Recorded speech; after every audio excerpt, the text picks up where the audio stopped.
Ketika baginda Nabi SAW naik mimbar dan Nabi membaca amin 3 kali.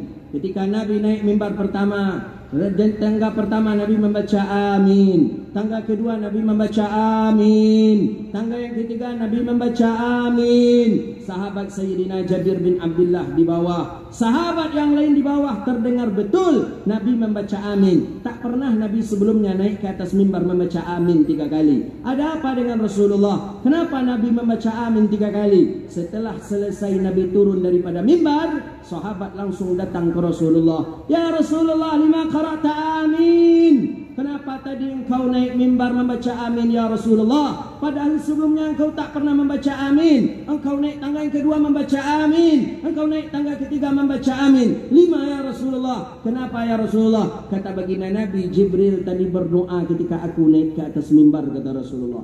3 doa Jibril. Doa yang pertama, syaqiyul abdi, celakalah hamba idza adraka ramadhana falam yaghfir zanbah. Celaka hamba yang ketika dia mendapati Ramadan ternyata dosanya tidak diampuni oleh Allah. Dia tampak Ramadan, dia dapat Ramadan dan dosanya tak diampuni oleh Allah. Selama Ramadan dia lengah. Dalam Ramadan dia tak ada melakukan amalan saleh. Selama Ramadan tak ada melakukan amalan baik, maka dosanya tak diampuni oleh Allah. Itulah orang yang celaka, kata Jibril. Yang kedua, ma syaqiyul abdi, celakalah seorang hamba man idza adraka abawaihi falam yubirruhuma, ketika dia mendapati ibu bapaknya dalam keadaan hidup dan dia tidak berbakti kepada ibu bapaknya dan dia tidak dimasukkan Allah ke dalam surganya. Maka oleh karena itu, apapun amal ibadah kita akan diterima oleh Allah jika yubirruhuma, jika kita berbuat baik kepada ibu bapak kita. Maka biasakanlah tradisi kita. Setelah ini kita salam-salaman. Setelah ini kita melaksanakan halal bil halal, istahalla. Ketika seseorang minta halal kepada saudaranya, fahalaltum, kemudian ia menghalalkan, maka Allah akan mengampuni segala dosanya. Walaupun tradisi di Indonesia yang halal bil halal, tapi sesuai dengan konsep dan teks yang ada dalam syariat kita.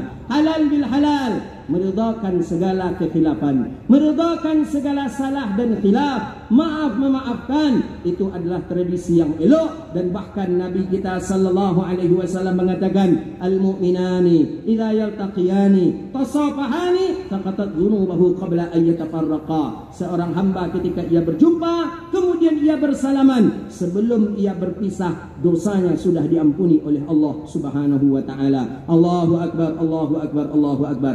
Doa Jibril yang ketiga, kata Jibril, ya Rabbi syaqiyul abdi, ya Allah, hancurlah, binasalah, celakalah seorang hamba idza dzukira ismuhu ala Muhammadin falam yusalli alaih, ketika disebut nama Nabi Muhammad di sisinya dan dia tidak mengucapkan sallallahu alaihi wasallam. Maka inilah daripada khutbah Idul Fitri kita. Mudah-mudahan kita kembali ke dalam fitrah, kawaladathu ummuh, sama seperti kita baru dilahirkan oleh ibu kita, dalam keadaan suci, dalam keadaan bersih. Dan mudah-mudahan seluruh ibadah yang kita lakukan dalam Ramadan diterima oleh Allah Subhanahu wa taala dan kita pun mendapat titel yang paling tinggi di sisi Allah. Itulah la'allakum tattaqun, fa'tabiru ya ulil absar la'allakum turhamun.